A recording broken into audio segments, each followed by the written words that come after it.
Welcome to the ASVAB Domination Podcast, where we help you crush the Armed Services Vocational Aptitude Battery, also known as the ASVAB, in order to achieve your dreams of serving in the United States Armed Forces.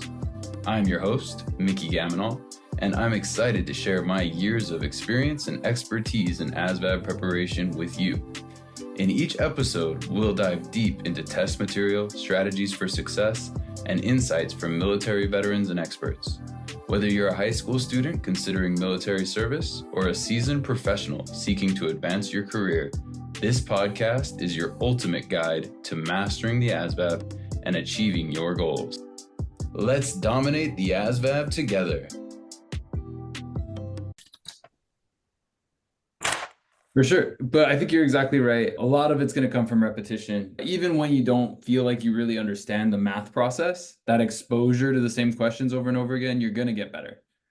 So yeah, all of these came from my course, which is great. I can see like a very clear line and like it's separated by section, which is nice. So we can like focus on pieces of math rather than looking at everything from whatever story question comes up.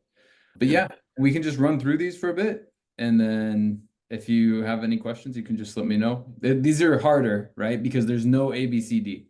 So whenever there is a multiple choice, you have a lot more advantage. But that's okay. We can train a little bit harder so that when it comes time for test time, you're more advanced. Okay? Okay. All right, cool. So these two actually have the same answer. What is the value of 0 factorial and what is the value of 5 to the power of 0? This one's just kind of a math fact that you memorize. I'd much rather you memorize other processes because these are pretty specific questions. But they are, because I was going over factorials and exponents, they're like random facts almost that you would need to know. So since now that you know both of those have the same answer, do you want to guess what those answers might be? Would it be non-defined? Because last time I think I put 0. Would that be non-defined, undefined? That's a good guess. 0 is a good guess, but both of those are incorrect. So if both of those are ruled out, what do you think the next guess would be?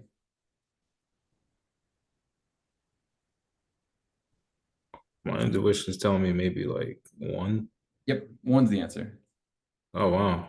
Yeah. A number to the 0th power is you're multiplying that number by itself 0 times. So it is one of those things that's kind of weird, but the answer is 1. So we won't spend too much time on that because like I say, it's not that key, but it's just a math fact if you're into exponents and factorials.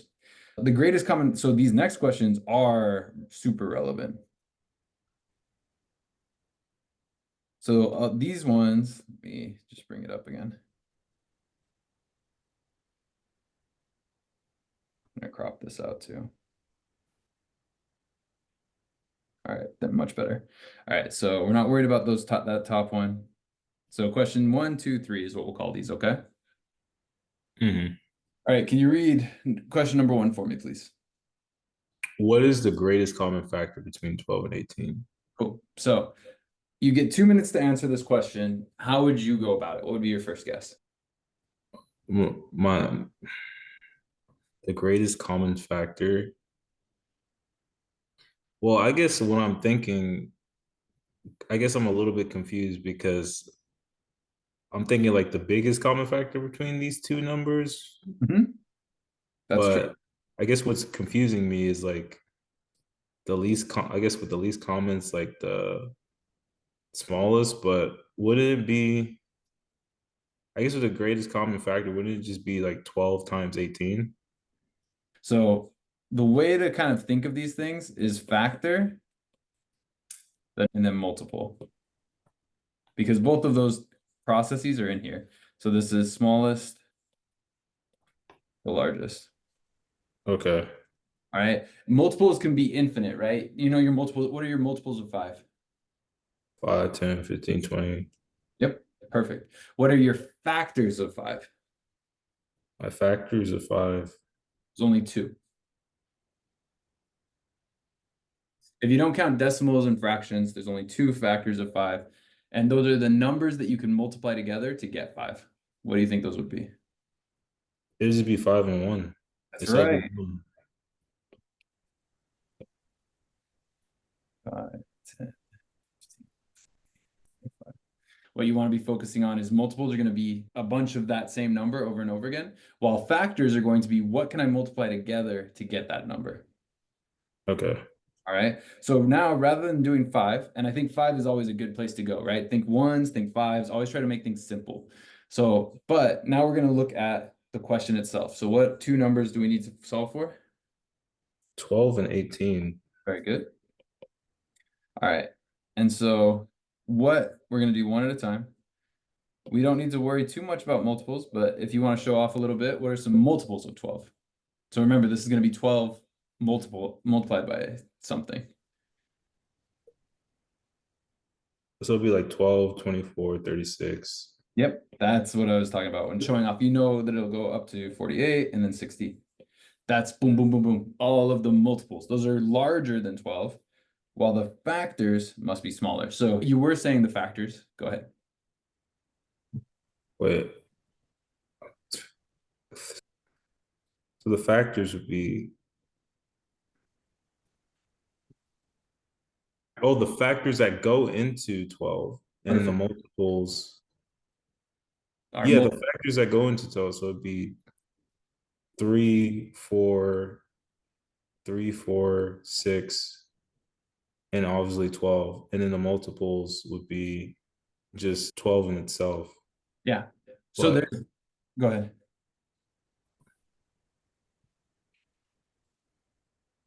There are infinite multiples, right? This would go on forever. 72, 84. It goes on to infinity, right? Same with 5, right? 25, 30, 35, 40. That goes on to infinity. So multiples will expand to the ends of the earth, but factors are finite. There's only so many numbers that will fit evenly into 12. What two numbers do you think you're missing for factors of 12? Factors of 12. You got 3, 4, 6, and 12. What do you think you might be missing? 2. Yep. And last one. You said it for the 5. Oh, 1. Yep. So easy. Like, oh man, you got a little person. I know, this is my baby. She's 5 months old. Hi. She's helping me today. Yeah, you're doing good. Sorry about that. We're really excited to be parents. Just take it out. Yeah, good job. All right, so anyway, yeah, one is the last factor. So that's perfect. This is all of the factors of 12. There's no other number, right? 3 times 4 will give me 12, 2 times 6 will give me 12, and 1 times 12 will give me 12. There's no other number. Like 5 is not a factor of 12 because 5 doesn't go into 12 evenly, right? Mm-hmm. Cool. Now, we're almost there. What's the greatest common factor of 12? Let's just say that for now, before we think about 18. It'll be 12. Yeah, it'd be itself, for sure. There's no bigger number that will fit. So yeah, 12 it is. What are the factors of 18? Starting to make sense. Wait, so 1, 2. 1, 2, very good. Oh, here, I'll do 1, 2. What else? 3. 3 is a factor of 18, very good. 6. 6. 9. 9, good. Last one. 18. Very good. So what's the greatest factor of 18? It'd be 18. Right. Now, more importantly, what is the greatest common factor between 12 and 18? Oh, okay. So it'd be 6. 100%. It'd be like the multiples of 12, 24, 36. But it's, I guess, what the factors is like pretty much before 12 and 18. And I guess once you list out all the factors for both 12 and 18, and you pick the highest underneath the highest under, I guess, under 12 or 18, that's common, correct? That's exactly right. And so there's two common terms, greatest common factor and lowest common multiple. So what you're doing when you're guessing on this side of it, which would be 36, I think it's probably 54. Yeah, 54. And then it goes on and on towards infinity, just like the 12, right? But what you're thinking of is the lowest common multiple. That's going to be those multiples The other one is going to be the greatest common factor. And this is super common for people who've been out of practice with math. You think about what you know, and what you remember most is going to be the lowest common multiple. The greatest common factor is going to be thinking of all of the pieces and finding the biggest piece out of those. Okay, I was still. Oh, okay. Yeah, that makes sense completely. And then, Right? What would, so like, let's say we wanted the lowest common factor. The lowest common factor of everything is 1. As long as it's a whole number, there's no point in looking for a lowest common factor. But there is a point in looking for that lowest common multiple. And so that's why you have GCFs and LCMs, greatest common factors and lowest common multiples. Because the greatest common multiple is going to be out there towards infinity, right? There's always going to be a larger multiple of numbers out there. So you can always find one bigger when it comes to the greatest common multiple. But there's only one lowest common multiple, just like there's only one greatest common factor. okay, that makes sense. It's like, I guess with the it's now making complete sense. Like with the factors, it's like you find, I don't know if I'm wording it correctly, but it's like you find like the least end of like 12 and 18, but the least end, but the highest common factor within the least. Does that make sense? Yeah, I mean, that's why I drew it kind of like this, is because you got to think biggest and smallest. And once you're kind of thinking in those terms of like, is it bigger than the number or smaller than the number? Then solving it becomes much easier because you're actually just thinking binary, A or B, black or white, 1 or 2. You know, you're not thinking which of these big numbers could it be? Maybe it's this one, maybe I think it's that one. So it's a little bit easier once you distinguish between factors and multiples. But we'll try another one and you'll probably have no problem. Are you ready? Okay. So this next question's very similar, but this is going to be least common multiple of 4 and 6. Well, that would be 12. That would be 12. Exactly right. What is the greatest common factor of 4 and 6? The greatest common factor would be 6. 6 doesn't fit into 4. 6 is not a factor. Oh, wait. Yeah. I saw the 12. I forgot. All right. So it'd be the least common factor would be 2. Yeah, it's the greatest common factor. Oh, yeah. And the lowest common, I mean, it's the lowest common factor besides 1. So it's kind of a special one. But yeah, 4 and 6, since they're such small numbers anyway, it's going to be 2 and 3 for this one, 1 and 6. And then over here, it'll be 2, 1, and 4. And so yeah, 2 is going to be the greatest common factor. But for multiples, this is 8 and then 12. It's going to be 12. Questions there? All right, let's try one more then. Let's just go ahead, give me a single digit number. It's not 1. 7. 7's a good one. Good. And then an easier number. Go ahead. 12. 12. Cool. So what is the greatest common factor and the lowest common multiple? Lowest common multiple.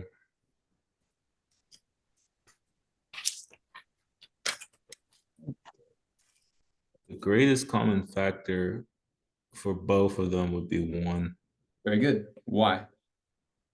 Because they're odd and they can't go into each other. Yeah, it's because of this number specifically. 7 is what they call a prime number because it doesn't have any factors. The only factors it has is 1 in itself. So whenever you have a prime number, you kind of know the greatest, unless I were to ask you, what's the greatest common factor between 7 and 14? Then the answer is 7. But outside of that, it's probably just going to be the 1. Okay. Now, lowest common multiple is going to be much more difficult. You'll have to know your 7 times tables. And then you'll have to see your 12 times tables and see where they line up. All right. I'm going to time you on this one because this is kind of a challenging one. And I want to see how long it takes you. You starting the timer or you gonna let me know? Go. All right.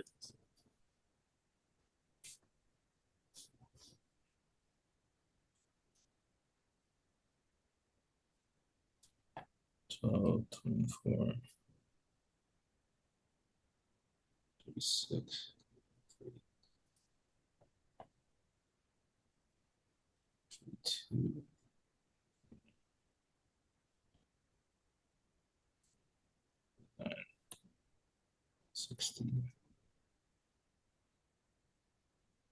72.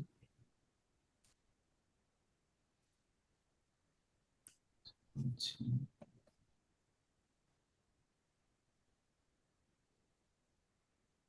72.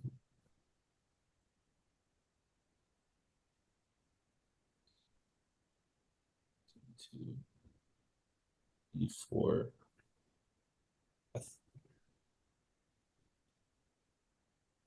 84. Wait.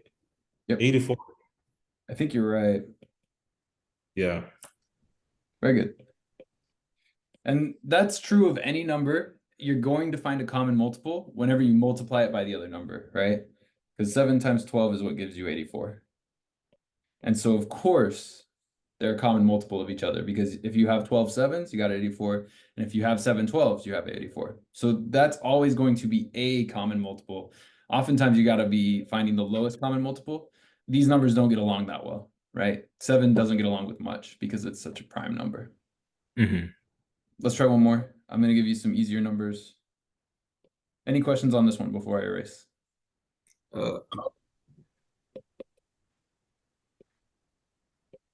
We're going to do 9 and 3.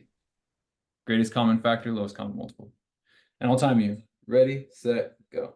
Factor.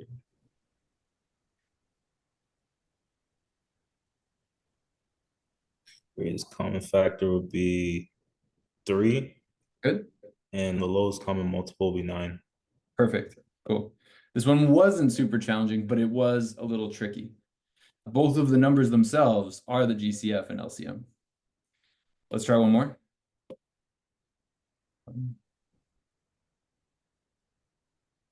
8 and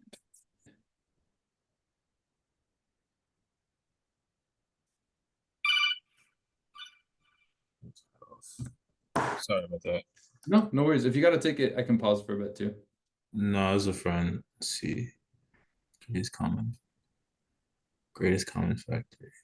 But it has to be the greatest. Oh, the least common. Yeah, I guess the greatest common factor would be 1. Perfect. They can't go into each other. 8.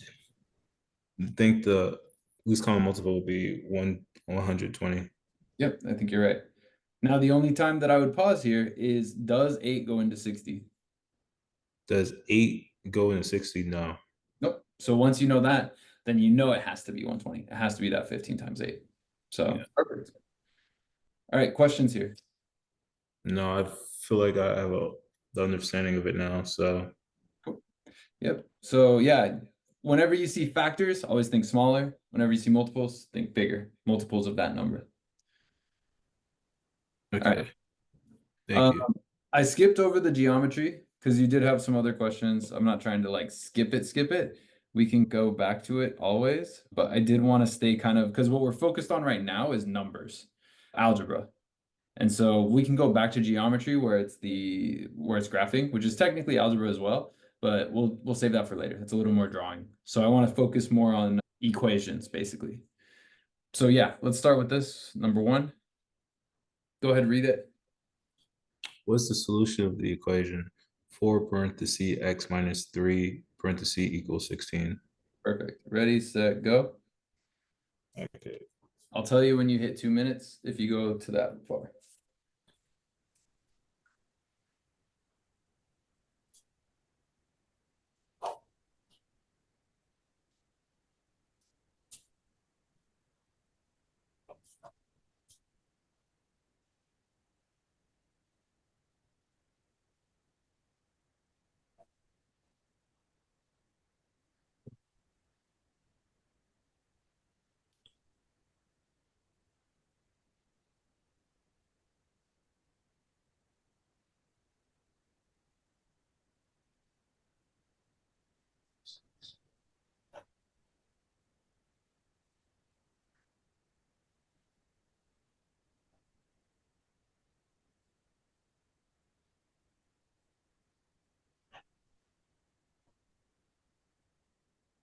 I got x equal 9.1. Cool. So I'm thinking you're overthinking this one, but we'll see. And that was only 1 minute, 9 seconds, so that's pretty good. The time is good. No, just walk me through it. So if you can guide me through, just go ahead and teach me how you did it. So I'm sure you wrote it down first, right? Yes, I wrote it down. So what I did, since it's 4 is outside the parentheses, it'd be 4x, and then after that 4x, and after that it'd be 4 times 3, so that'll be 12. Good. What goes And here then in between them? it'll be a minus Perfect. equals 16. And then after that, you'll change the subtraction to addition, so it'll be plus 12. And so you get rid of the other 12, and pretty much add, it'll be 16 plus 12, Which is? 28. Good. And what I did was 4x divided by 4. Good. I see my error. I put 3. I put a 3. Oh god. You put a 3 right here? Yeah. Let's see. I think 3 does go into 28 9.1 times. No. I put, instead of 28, I put 38. So I Ah, confused myself. Yeah. you know what? I do that all the time too, because you think 15 plus 15 and you think, okay, that's 30, but that's adding an extra 5, right? So it throws it off. So it's just gonna, or that's adding an extra 10 from 28 to 38. But yeah, so we can check that, see if that's right. If we assume 38, let me put it in red so we know that this is in error. And then 4 into 38, right? Is that what you did? Yeah, that's what I did. And with a 6, and for that decimal, then you add a 0. Okay. I still got it wrong though, but that'll be 20 and that'll be 9.5. I still got it wrong. So Yep. Good. So that's good. I mean, you want to build the division skills. So yeah, it would be 9.5. Also, what you can do if you're not into decimals, once you're good with fractions, you know that this 2 is going to be the new numerator. 9 and 2/4, which is the same as 9 and 1/2, which is the same as 9.5. okay. One other trick, but let's fix it, right? It's not 38. What's the answer up here? The red answer? What should it be? It's 28. Perfect. So go ahead and solve it from there. So that'll be 7. That'll be x equals 7. Perfect. And this is where, so my students love back solving. So when you have A, B, C, D, it's like cheat codes. Because if you see that 7, you can just straight up plug it into the X and see if it works. You don't Okay. actually have to do the algebra that you just did. And your algebra was pretty good. So let's rewrite this and plug 7 in for X. 4 times X. And then we trade X for a 7. And then just tell me if that's true. All right.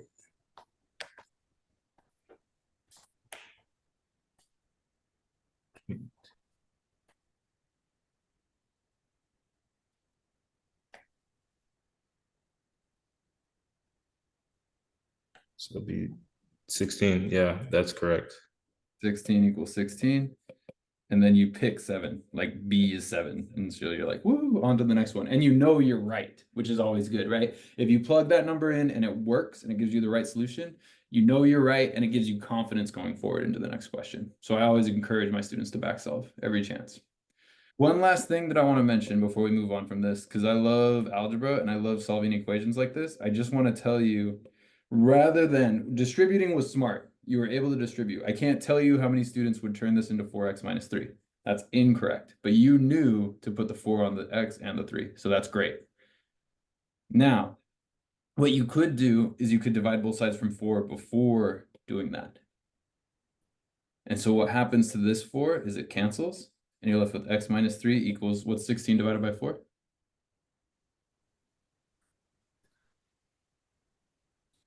16. Oh, wait, hold up. 4. 4, very good. Yeah. Good. Brain. And then next was the last step. Well, last step, you add 3. You cancel the 3 in itself, and then you add 3. Cool. And what do you get? X equals 7. Right. We know that that's the correct answer. So that's Yeah. just another trick. I mean, the way you did it was fine. You did it in 1 minute and 9 seconds, even with a wrong decimal. Your timing's pretty good. There's no reason for you to use shortcuts like this. It's just good to know that they exist. All right. Okay. Yeah. When solving that, I felt like playing the video game, like inverse controls. Are you a gamer? Yeah. What do you play? Mainly like more like classics, like or like PS2, Xbox, like Ninja Gaiden, Zelda, all that jazz. So Nice. here. So Right yeah. on. What about you? I play Fortnite. Oh wow. Okay, just keep it simple. I know, man. I know. I'm not proud of it. Me and the homies play, you know. We have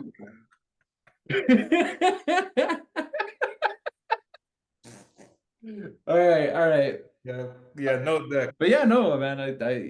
I see the appeal of video games for sure. So it's good. It's good to do that, and it's good to start thinking that way. You want to think Mhm. of the test as a video game so that you get in there and try to win it. Because Yeah. instead it's these ones are fractions. Fractions are good. All of math is built on these four ideas. Adding and subtracting are a little more difficult for fractions, and then multiplying and dividing are a little bit more simple. Not impossible, but a little more complex. So let's go through and find the easy ones first. So which questions here are multiply and divide? The division would be the division questions would be I guess two divided by 3 of 27, 3 divided by 5 of 25, and 1 divided by 4 of 20. Cool. These three then. Yeah. Cool.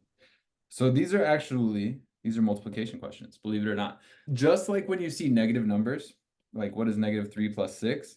This looks like a subtraction problem, but it is an addition problem. It just results in 3, right?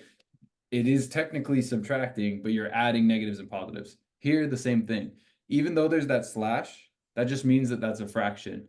And so what you're going to do, anytime you need 2/3 of 27, you just want to multiply.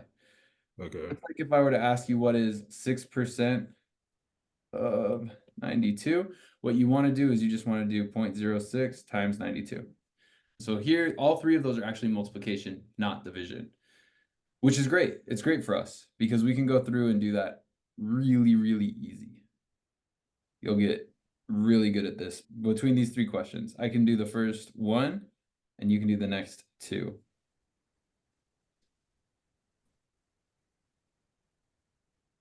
All right, so I'm going to show you the first one. Or you pick, do you want me to do 1, 2, or 3? And then you'll do the other two. Try that out. Cool. So when it says 2/3 of 27, that's all you're doing, multiply. Now I got to turn the 27 into a fraction. Do you know how to do that? You put it just be divided by 1. So you put that under and then Right. you do the keep change flip. Nope, that's division. This is multiplication. Wait. Multiplication is easier. You just go straight across. Oh, wait.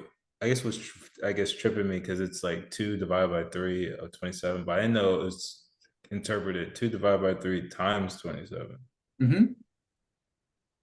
Okay, that makes a lot of sense now. Just like I say, 36% of 17 is 0.36 times 17. Same exact process. 2/3 of 27 is 2/3 times 27. That's important. So being able to understand that and deconstruct that is going to make your life a lot easier. It's going to make the whole quiz, the whole test a lot easier. Okay. All right. So now all you got to do, you can do the denominator pretty easily, right? What's 3 times 1? 3 times 1 is 3. Cool. And the top one's a little bit harder, but I think you could do it. 2 times 27.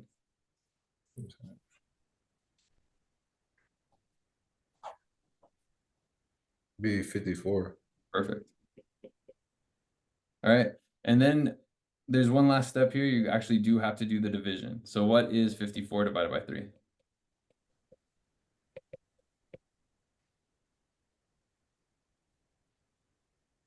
So it'll be, oh, I think I might got it. Take your time.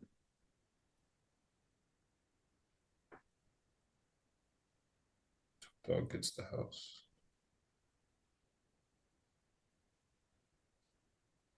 8. Before it would be 8.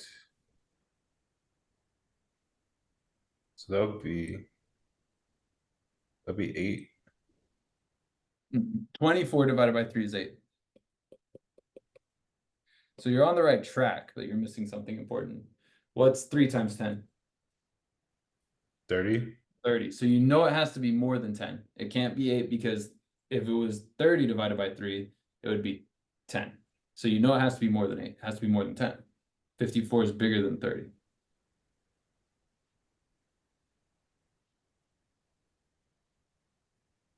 $54.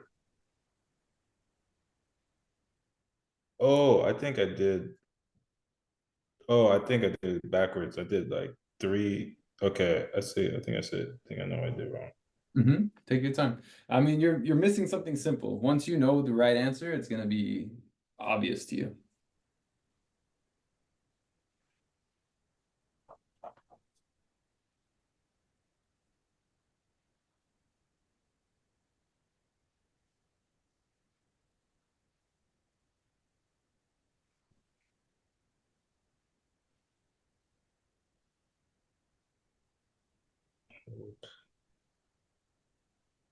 Before.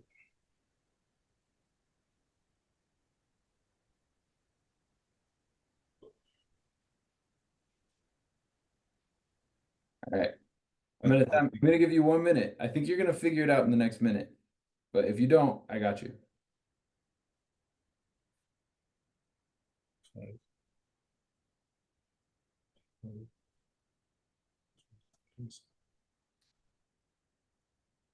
270. Oh shoot, 270. Okay, I'm getting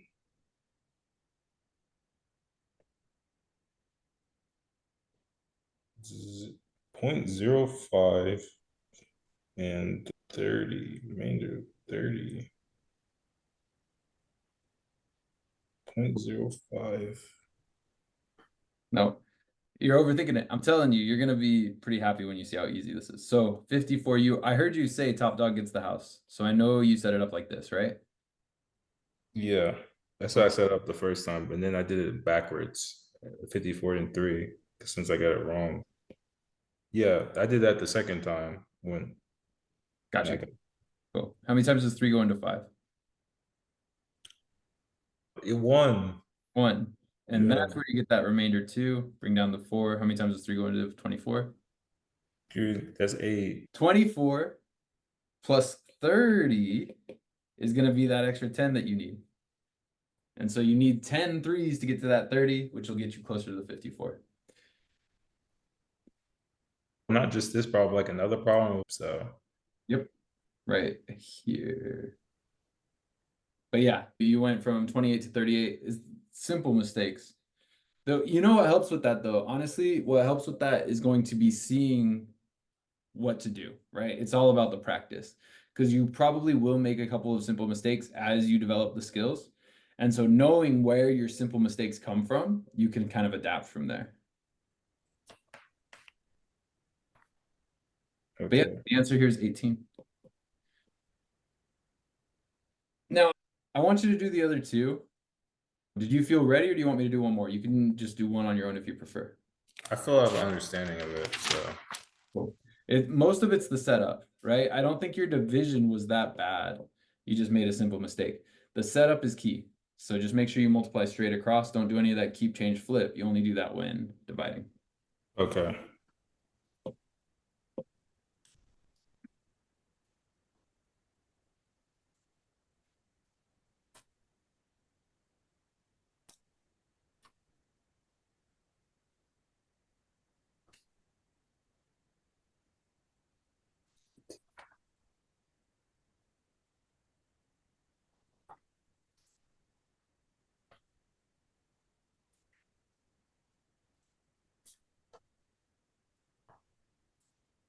It's 15 and 5. Not bad. Yeah, 15 for the first one and 5 on the second. Good job. Did you set it up the way we talked about? 3/5? Yeah, exact order.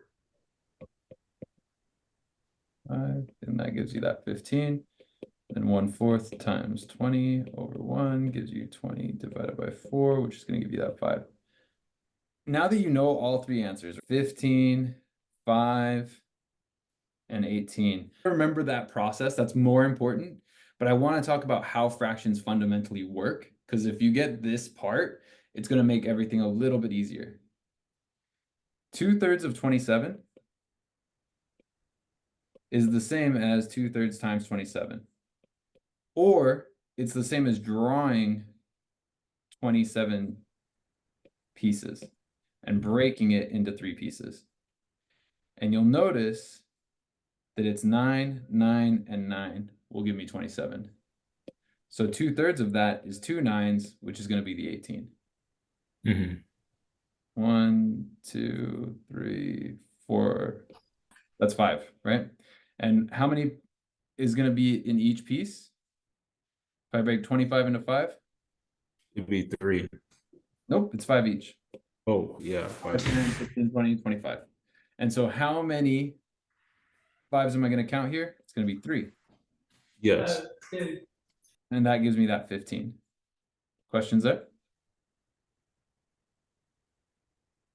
And last one, 20, broken into 4 pieces. It's 5, 5, 5, 5, 5, 10, 15, 20. And if I take just one of those pieces, that's going to be that 5.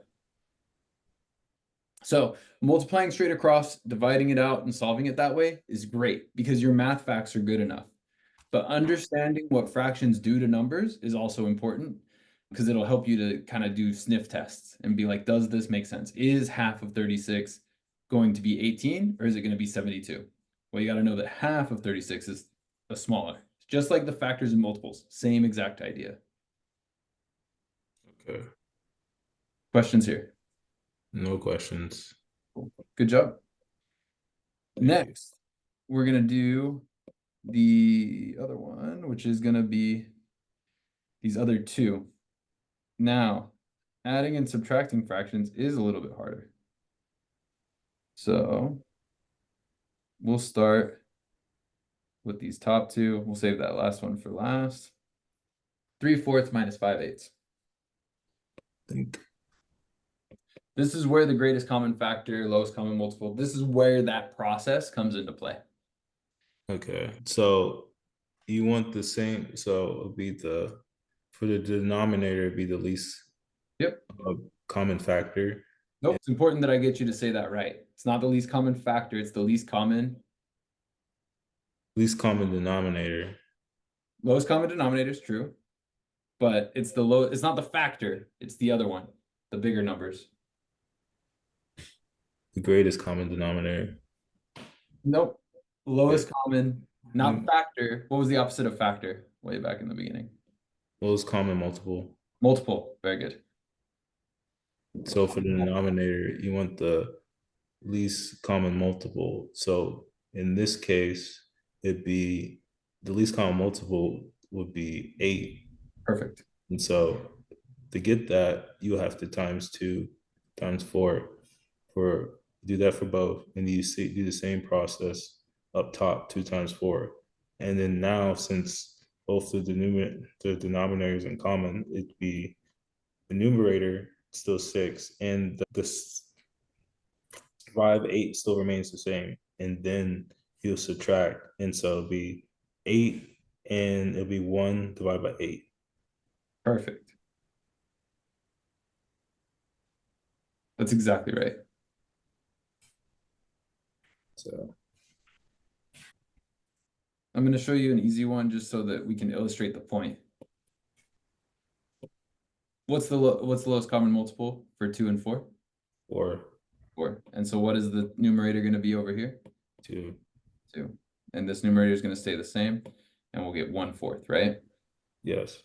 Now it's important to know if you were to subtract across the top and subtract across the bottom, you get 0 out of 2.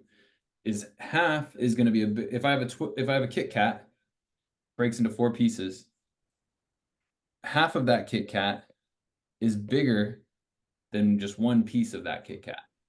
Because And you're getting a half, the other one's a quarter. Exactly. Half of a half is a quarter. And that's why 1/2 times 1/2 will give you 1/4. Half of a half. And so that goes back to what we talked about earlier. Whenever you see 7/8 of 92, you're just multiplying. 4/6. That I don't quite understand because they're both in common, and then I simplified it, and so I get 2 divided by 3, but still I got that wrong. Then that's my fault. I made the course, so that would be my error. 2/3 is right. Okay, yeah. There's some questions I wasn't sure if I got right or wrong because I was like, yeah, but I don't know if you're like going to fix that or whatnot. Yeah, send me pictures. I thought I had them all right, but it's so many different quizzes that there's probably mistakes are going to come out once in a while. So Okay. yeah, the answer here should be 2/3. 5/6 minus 1/6 is going to give you 4/6, which then reduces. You can use the greatest common factor of both of these and get that 2/3. So you're good there. Questions there? No. Good job. Cool. And it's tough, right? It's tough. But that can happen on the ASVAB too. There can be times where you get it right and their testing is wrong. Like that can happen. So I will fix mine for sure. But just remember, sometimes that's the case. All right. Adding. Go ahead. Okay. I'm Same gonna time you on this one. Are you ready? All right, go for it. Go.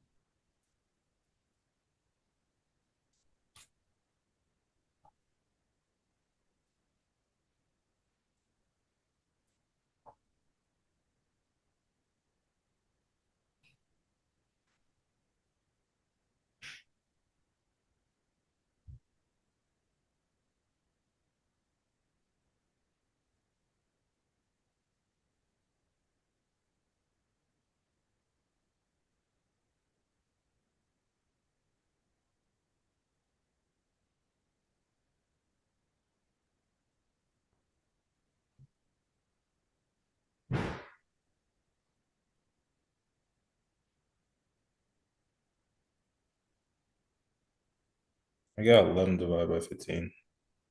1/15. Now, I'm going to tell you this is wrong. I don't even know what the right answer is, but the reason that I know that this is wrong is because if you imagine a piece of pizza cut into 15 slices and you only get one of those slices, that's a very small piece, right? Yes. And here we are adding 2 big pieces of pizza. So I know for sure it's got to be larger than 1/3. If I had a pizza and I had split it into 3 pieces, it's got to be bigger than that because I'm adding 2/5. 2/5. So If I were betting on your mistake, I would say you probably subtracted instead of adding. no, what I did was the first thing I did, I found the least common multiple. So I did 3 times 5 Okay. and that what they have in common is 15. Then afterwards I did 5 times 3 and 5 times 1. And this is where I got confused, where I didn't know whether times the 2 by 5 or just 3 times 2. So what I did was just 3 times 2. I like cross multiplied. Yep. And I believe that must have been the error. No, this is all correct. So far, so good. What's my new numerators down here? Oh, I see what I did wrong. Yeah, I didn't, like, you can see it. I didn't factor that. I didn't know you're supposed to. Oh, okay. I only cross multiplied 3. Wait, it's 2. Okay, no, 6. Wait, it'd be 5 divided by 15 plus 6. That would be 6. 2 times 2 Mhm. equals 15 divided by 11. It'd be 11 divided by 15. That's right. Right? If I have 15 slices of pizza and I get 11 of them, that's a bigger piece. 1/15, too small. Oh, I put that. I put that. Oh, did you put 11? Yeah, I put 11. Oh, I thought you said 1. Oh no, shoot. Eleven My brain's like, what? 15ths is correct. So right, But I guess I can clearly see that because right when I got to the part where times it by 3, almost thought about making the decision of, because I wasn't too certain, like 5 times 2. But now I know. a lot of times what teachers will say is whatever you do to the bottom, you have to do to the top. The reason that this works, by the way, is that you're timesing by 3/3. And what is 3 divided by 3? 1. Anything times 1 is just itself. And so if you're timesing by 5/5 or 3/3, you're not changing how much the number is worth. You're just changing the way it looks. You're multiplying by just 1 at the end of the day. And so it doesn't change the value. 5/15 and 1/3 are literally the same thing. If I have 15 holes and I break it into 3 pieces, that's 1/3 is going to be that 5/15, also known as 1 out of 3, 1/3. So these are equivalent fractions. So you're doing great. Okay. Cool. Good job. Good job. All right. So we burned through quite a few. Now let's check out the slope intercept. Oh, the sum of the first 5 odd numbers. They're a little more involved. So can you tell me what the first 5 odd numbers are? It would be 1, 3, 5, 1, 3, 5, 9, 11. Incorrect. I think you went too fast.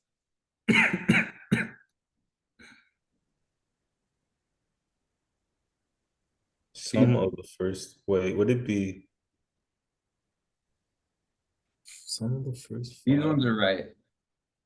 I'll tell you what, all of these numbers are odd. You're just missing the other odd. You're missing an odd number that goes somewhere in Oh, there. 7? Yep. So And it'd be so 7 and 9. Yep. And what does sum mean? You add. Exactly.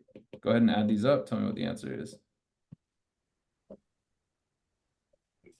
Paper.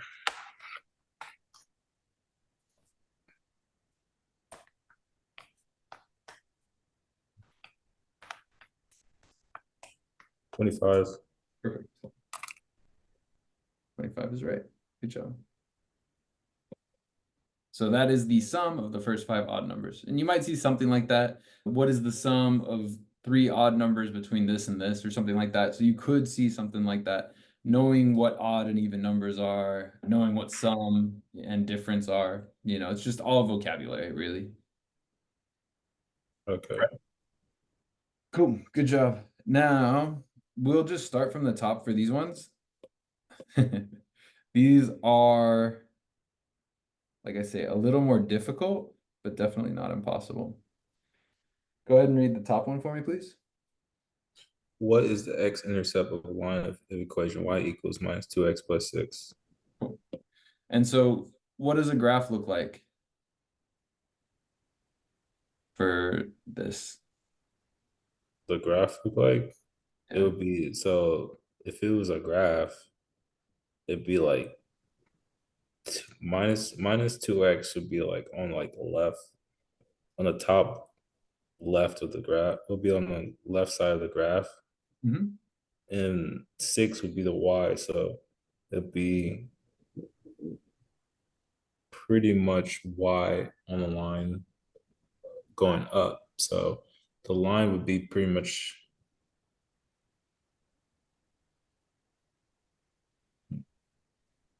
Not bad. You got the right idea. You're doing good.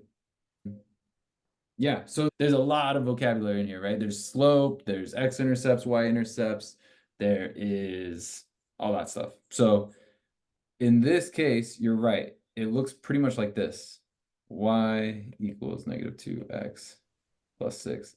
And it does hit the y line at that 6, but it's asking for the x-intercept. So where do you think it hits this x line? Or I won't put 0, I won't put a number. I'll put just a question mark. Where do you think it would hit?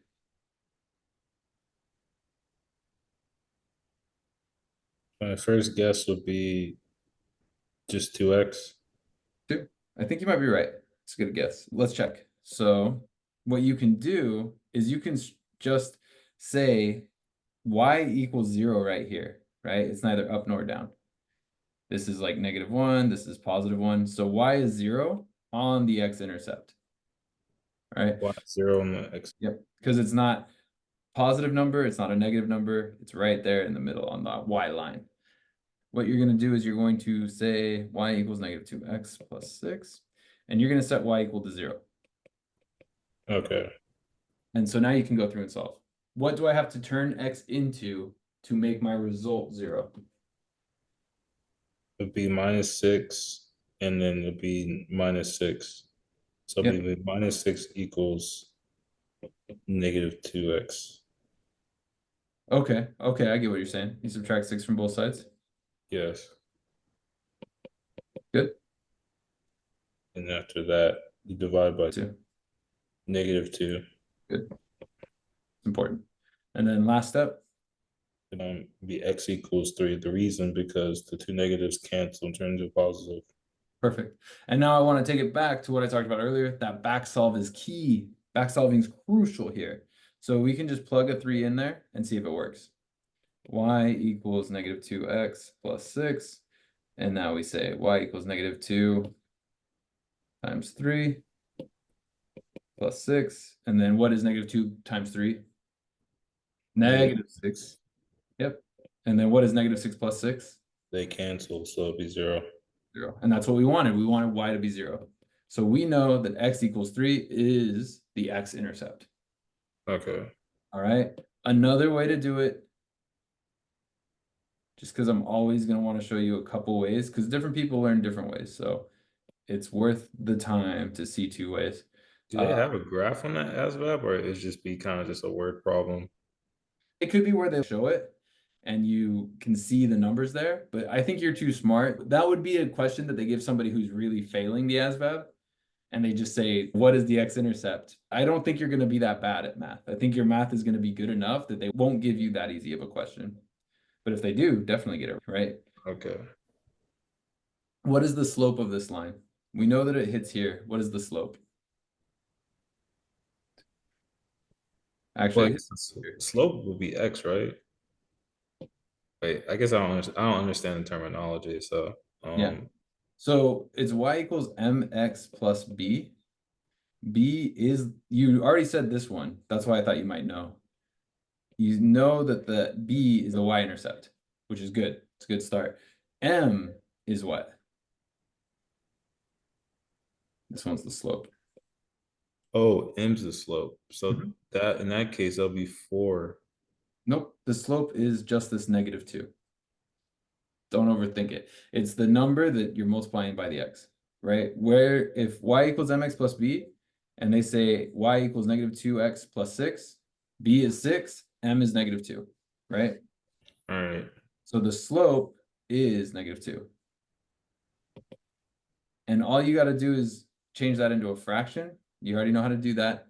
And it is the rise over the run. But if we know slope, we know it's going to go down 2 over 1. So we'll go down 2, 1, 2 over 1. Down 2, 1, 2 over 1. Down 2, 1, 2 over 1. And you see right there that it hits that x line at the 3.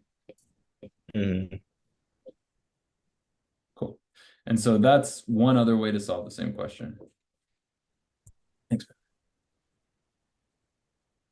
All right. Any questions there? Now let's see if that holds. What is the slope of a line parallel to the line y equals 2x minus 1? What do you think the slope would be? The slope would be 2. Slope is 2. This is a positive slope that's going to go up 2 over 1, up 2 over 1. So it looks something like that. A parallel line is somewhere over here, over there, but they never cross. So they have to have the exact same slope. Slope will be 2. Yep. And that's the right answer to that question. Any line that's parallel to another line, it means they have the same exact slope. And so this gives you the slope. So just run with that. Okay. Next question. We have covered a lot. We started with the common multiples, common factors. We jumped down to fractions, adding, subtracting, and multiplying. We didn't even do division, but you sound like you already know it. And now we're doing lines. And so slope-intercept form is good, but I would say that this is probably the most complex, right? Getting your foundations down is going to be most important for your score. Getting good at this could help. This is going to help with your higher math scores, like 60s, 70s, 80s, 90s, but it is a higher level question. Okay. Let's talk about this one. What is the equation of a line with a slope of 4 and a y-intercept of -3? Now, we talked about slope-intercept form, which is that y equals mx plus b. All you got to do is plug that in. Go ahead. Yeah, so it'll be y equals 4x minus 3. That's right. -3. Perfect. Good job. And then it'll be 4x, could be 4 divided by 4. And you'll get, wait, okay. You're right. Therefore, it'll be 3/4. Yep. So it'll be, so we rise over 1. So you go up 3, 1, 2, 3. So it'll be 3y. And then the run would be 4, positive 4. So you go right 4, 1, 2, 3, 4. So it'd be like going this way. Yep. That's true if it's y equals 3/4 x plus b plus 7 or whatever it is. That's when you do the slope. This is not the slope. What you solved for here when you set y equal to 0 is you solve for the x-intercept. So you don't want to confuse the pieces, right? X-intercept is a point on the line where that graph crosses. Slope is going to be the angle of that line, whether that's going up or going down. And then y-intercept is going to be that b, that number at the end. Okay. Cool. So you did a little too much. All you needed to do to solve this answer, the equation of this line is this equation, and that's right. Wait, so that's all I have to do? Yeah, it's asking for the equation with a slope of 4 and a y-intercept of 3, -3. You did it. Oh, wow. Try to think in those terms. I think that's going to be one of the things that makes it easier for you. What would this look like if it were easy? Okay. All right, let's skip the point slope form. We're going to skip this question. We're going to drop down to these two. Oh, we already did the equation of the line. Or the equation of this. We already did that. We already solved for x. Yeah. So what is the slope of a line that is horizontal?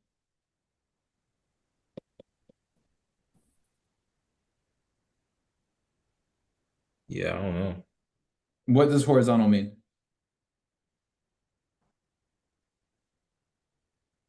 It's going up, right? Nope. Do you ever watch skateboarding or snowboarding? No. I guess like rollerblading. Rollerblading, perfect. So there's a competition in all of them called the vert competition. Okay. And they shoot up into the sky, right? They go on the half pipe and they're doing vertical tricks. So that's how I always remember. What is vertical? So vertical, they're going up. They're going up the Yep. So pipe. the vertical is going to be up and down. And then what's horizontal? It's going sideways to be this flat surface. Yep. And there's in the Army, there's horizontal and vertical engineers. Horizontal engineers are going to clear away and flatten out so that the vertical engineers can come in and build buildings.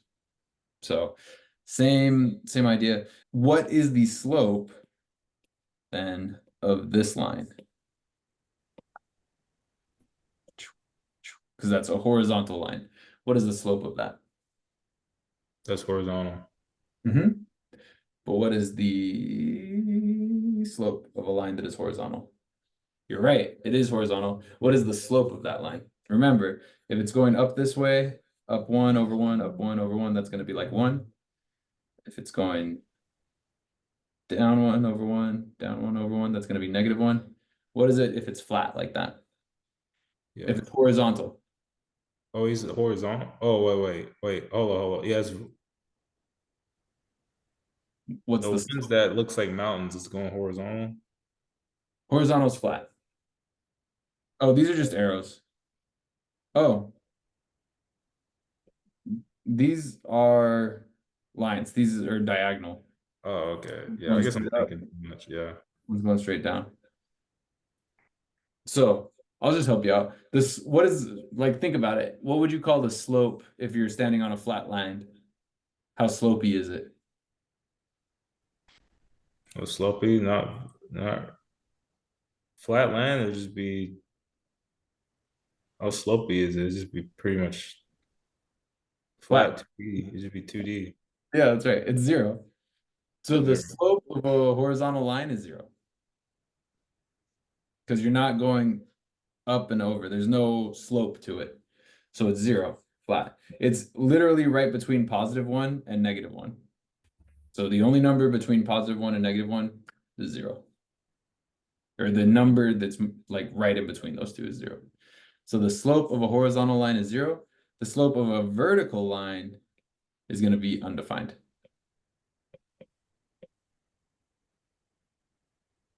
Okay. All right. So y equals 3 is this line, if this is 3. So when x equals 65, y still equals 3. Y is 3, there's no slope. Now, x equals 4, that's going to be this line at 4. And that's going to have an undefined slope because it's straight up and down. And it's just straight up and down. Well, it's not slopey, it's just up and it's vertical, so it's undefined. Okay. So it's most like if it's vertical, it's undefined. If it's slopey, it's Mhm. slopey, it's horizontal. Yep, if it's 0 slope, it's horizontal. If it's undefined, it's vertical. Okay. So V is undefined slope. H is slope is 0. Because it's not slopey. It's not going up or down. It's just flat. Okay. All right, last one. You're doing good. What is the equation of a line that passes through the points -1 and 2? Do you know how to plot those points? Yeah, so -1 would be x. Yep, And very then good. two, the two will be y. So be negative. So x will be -1, 2 will be y. And then Yep, it'd be the same process. So for 3 and -4. yep. So it'll be 3x and then -4y, and that's pretty much going down.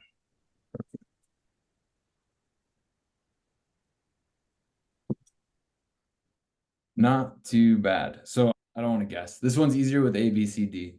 We can go through. You can tell that it's going to be y equals negative something or other plus a number or 0 maybe. It might go through 0, but it's going to be a lower number than 2 and a higher number than -4. To a higher number, -4. Yeah, because -4 is way down here, so you know that it has to cross somewhere up there. Across with 2? Well, it won't cross at 2 because over here, -1 and 2. So it would have Oh, to cross somewhere between these two numbers. It's going to cross somewhere in there. And it could be like 1, it could be like 0, it could be anything. The other way that you solve this is you can find the exact slope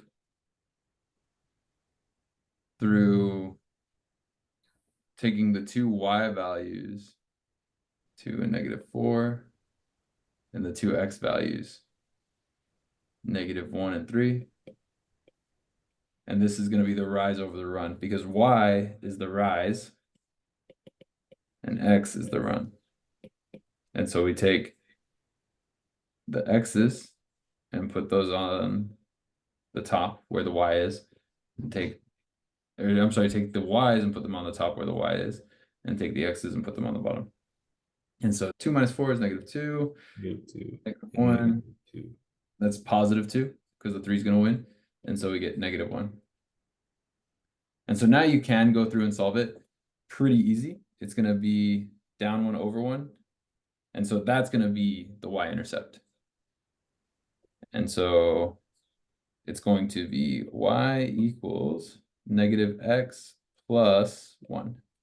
That's the actual formula. Even easier than that, though, is if it gives you a, b, c, and d, and you see y equals 3x plus 7, you can like eliminate that one because you know that it doesn't look anything like the graph. Okay. So going through and eliminating is going to be your easiest bet for these types of questions. And that's for all of these. Okay, so basically, I'm still trying to wrap my head around this. So This one.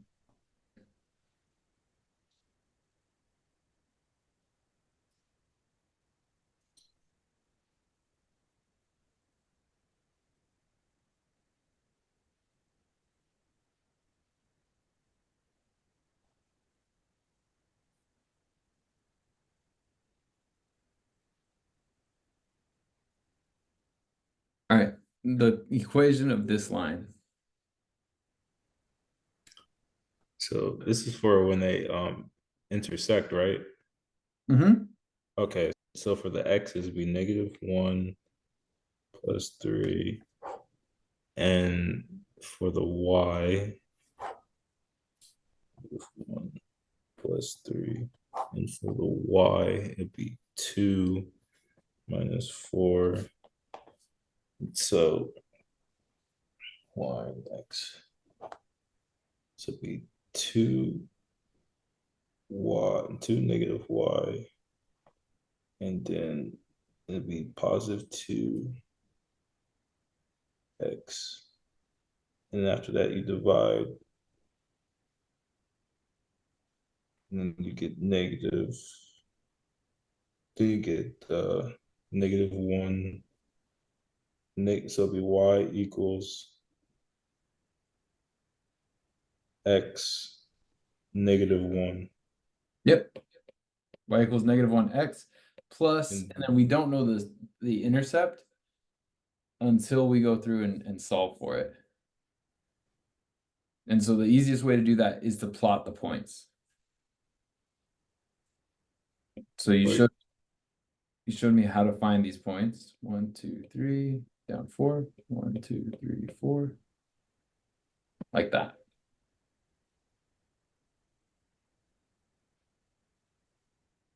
This is the point -1, 2.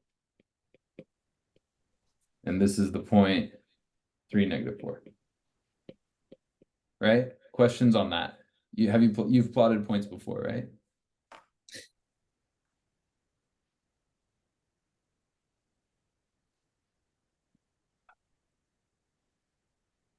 So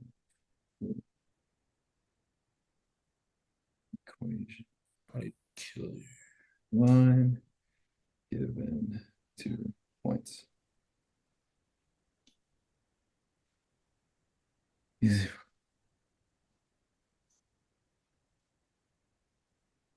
Let's just try this out.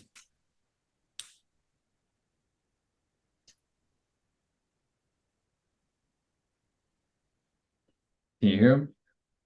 Yeah, I can hear.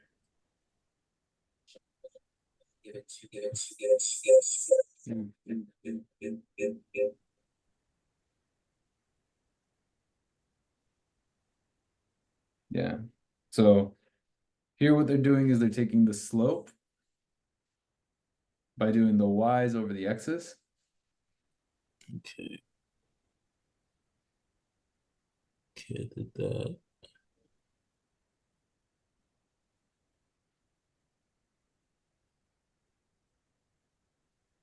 And so the slope equals 2. There we go. All right, this is what I wanted to see. So I would solve for m. Yeah, solving for m's key. And that part I can explain pretty well. Solving for m, you're just going to take they call it delta y over delta x. So the change in y over the change in x. And so you take the two y amounts and figure out the difference between them, right? That's what delta is, the difference, the change. So you can do 2 minus -4, and the change in x is going to be -1 plus 3, -1 minus 3. And so you should get the same thing. -2 minus -4 is 6. -1 minus 3.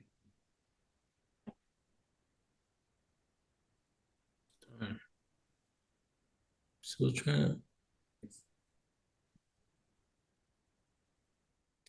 So they say y2 minus y1, x2 minus x1.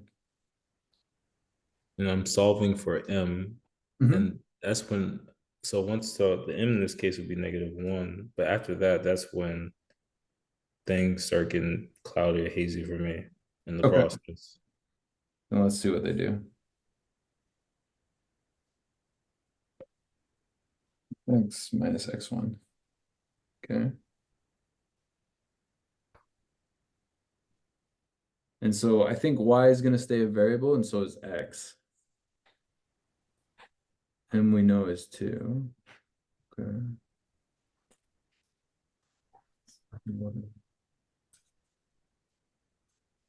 Minus.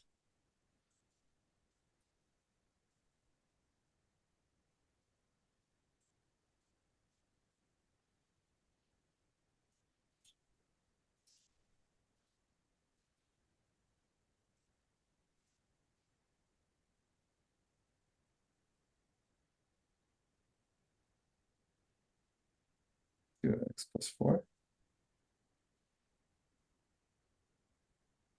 X1, add 1 to both sides and get 5.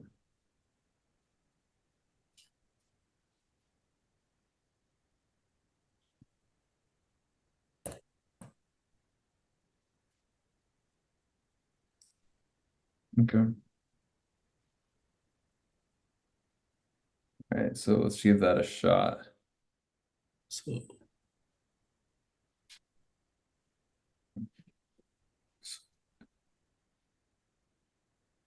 y2 minus y1 over x2 minus x1. And so it's important to know that this is x1, y1. That's that. And then x2, y2 is that. okay. So that would be 4, -4 minus 1 divided by Minus y1, which is going to be that 2. Remember, this is a y. So anytime you see a point, it's xy. okay, it's x2 minus x1. Okay. Okay, it's getting clearer. So -4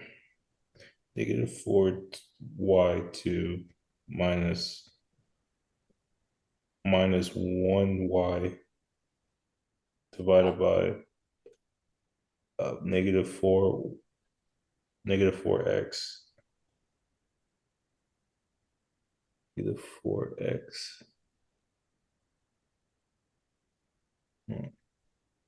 2.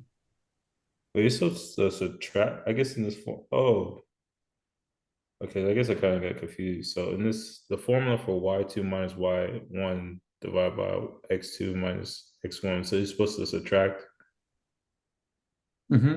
automatically. Subtract. Okay. And that's what he did here. -4 minus 2x.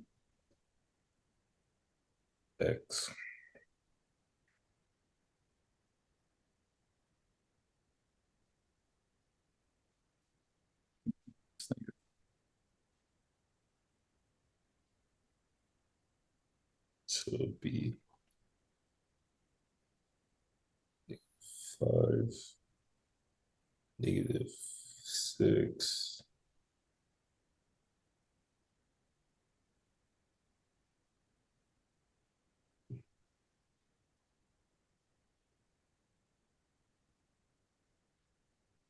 Is this wrong?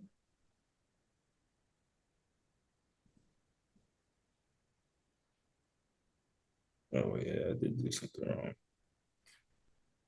Okay, do step by step. -4y2 minus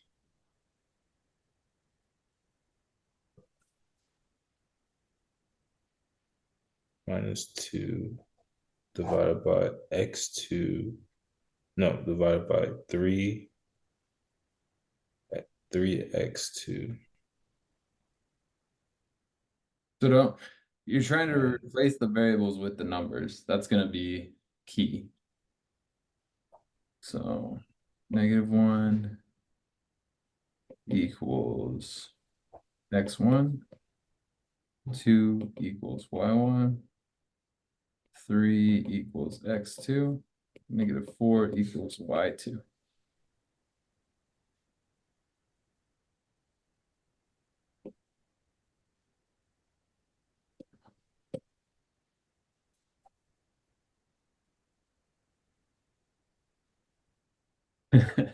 I don't think this is the best use of our time. I really think you should take the win. It's hard to, because like saving the hardest question for last, it's gonna make you feel like you're 7 steps behind. You did really well today. I think it's important to acknowledge that, but this question is a harder question. So we get the slope of this, and then you got to go through and find the y-intercept. This is a harder question for sure. I'll send you the video, and then if you want to try to do this one on your own, you definitely can. This is how you solve for M. You then have to find B, which is the y-intercept. So it's a 2-step process.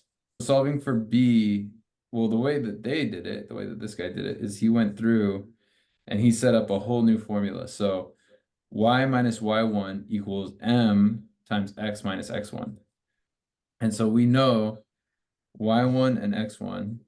y1 is 2, x1 is -1.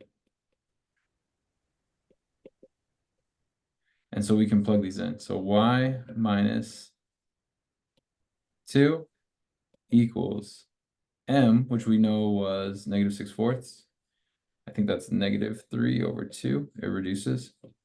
And then x minus a -1. Okay. And so this is going to get a little crazy. So y minus 2 equals -3/2 x. Minus -1, we'll call this plus. And so that's going to be -3/2 to make that easier. And then you add 2 to both sides. And you'll get your y by itself. So it's about to be in slope-intercept form any second now. And you just add 2 minus 3/2. 2 is the same as 6/2. So 2 minus 3/2. You find that common denominator. You get 2 as the denominator. And so to get there, you had to times by 2.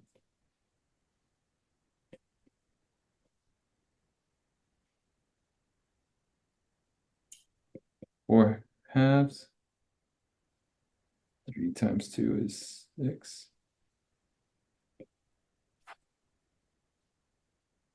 It's a similar formula to I don't x, know. or is it completely different? This was my mistake. You shouldn't multiply this by anything. This should still be 3/2 because I didn't change that 2, so I shouldn't change the numerator either. And now, at last, 4/2 minus 3/2 is 1/2 plus 1/2. This is the answer. That one's a doozy. It has a lot of fractions, a lot of moving parts. But what I would do if I were you is I would watch this video and try to do the questions that he gives you. I guess, in that case, there's a 1, but I guess what's tripping me out is it'll be like a fraction times like 6 or something. Like it'd be like 2 divided by 2. If it were to be times 6, that's when I'm gonna be pretty confused. Let me say that one more time. Let me pull up the. So I would say in this case that one, it'll just be basically the number of times itself. But let's say if you change that one to like a 6 or like a 2, how would you even do that? So then you would just do 3 halves x, which would still be that negative 3 halves x, and Okay. negative 3 halves times 6 over 1. And so that's not anything you can't handle. And that would be 9. Wait. Because you just multiply times this, multiply times the other one. So you'd have negative 3 halves times 6 would be this other piece here. So -3 half times 6. Well, wouldn't I guess what's tripping me because like I guess in my brain's like 18. Yeah, But what about that two? What about the 2? that's 2. 2 times 1. You just do you don't have to do keep, change, flip, right? Because it's just multiply. You multiplied 3 halves times x, multiplied it times 6 in this case. So it'd be 3, it'd be 18. And then you automatically put divided by, so it automatically be 1, and then you times that by 2. Oh yeah, yeah, I think I get it. Can you hit me with another one? Yeah, let's do the one that he did. Let's try that. So find the equation of a line that goes through negative 2, 1 and 2, 9. Yeah, I think I get the process.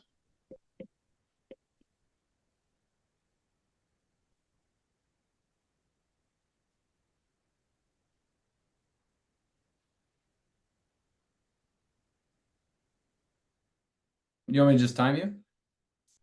Let you try it out for a bit. Yeah, go for it. All right, ready, set, go.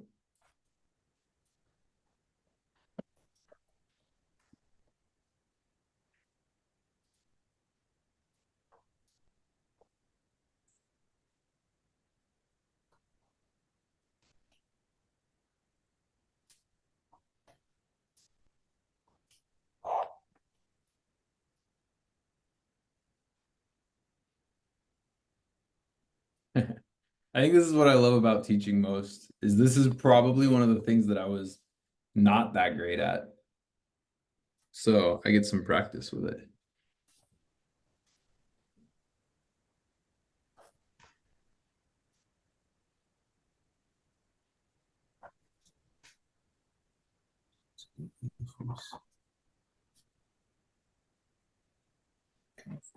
Formula. Damn, I forgot the formula. I know how to put it in. Oh man. Force.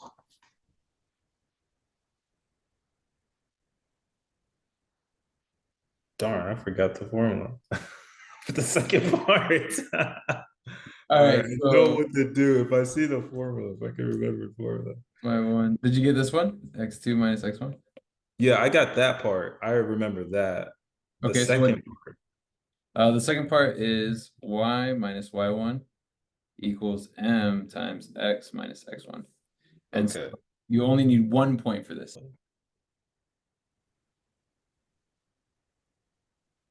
Simplify this, man.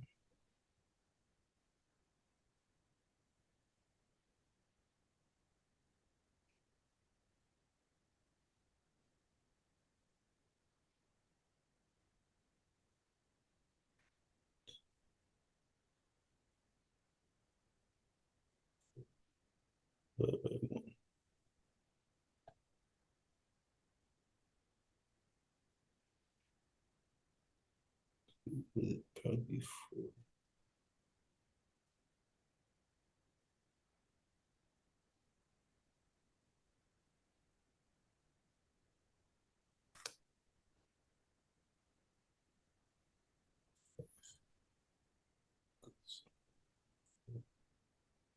X. Okay, I must have did something wrong. Cool. Mm. This is a good one to end on. If you got m equals 2, you did really well.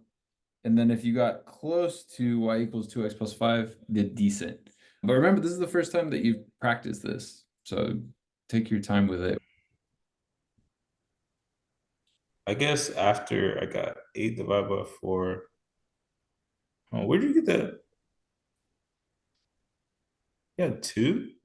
How many times does 4 go into 8? Be 2. Yeah. So it's Oh, wait. I think I probably added too many steps. yeah, it's more common is overthinking it. But I'm going to do a hard stop here. I think we did pretty good. I'm going to just stop recording for now. Remember to be kind to yourself and treat yourself as a learner. Are you considering a career in the military but feeling overwhelmed by the ASVAB exam? Look no further than GamonalTutors.com for the best ASVAB prep courses. Our courses are designed by experienced instructors to help you master the best sections of the ASVAB exam, including mathematics, English, and general science. We use proven teaching methods and provide extensive practice materials to ensure that you are fully prepared on test day. With GamonalTutors.com, you'll have access to comprehensive study guides, personalized tutoring sessions, and online practice exams. Our courses are available on demand, so you can learn at your own pace and on your own schedule. Don't let the ASVAB exam hold you back from achieving your career goals. Sign up for GamonalTutors.com ASVAB prep courses today and take the first step towards a successful military career.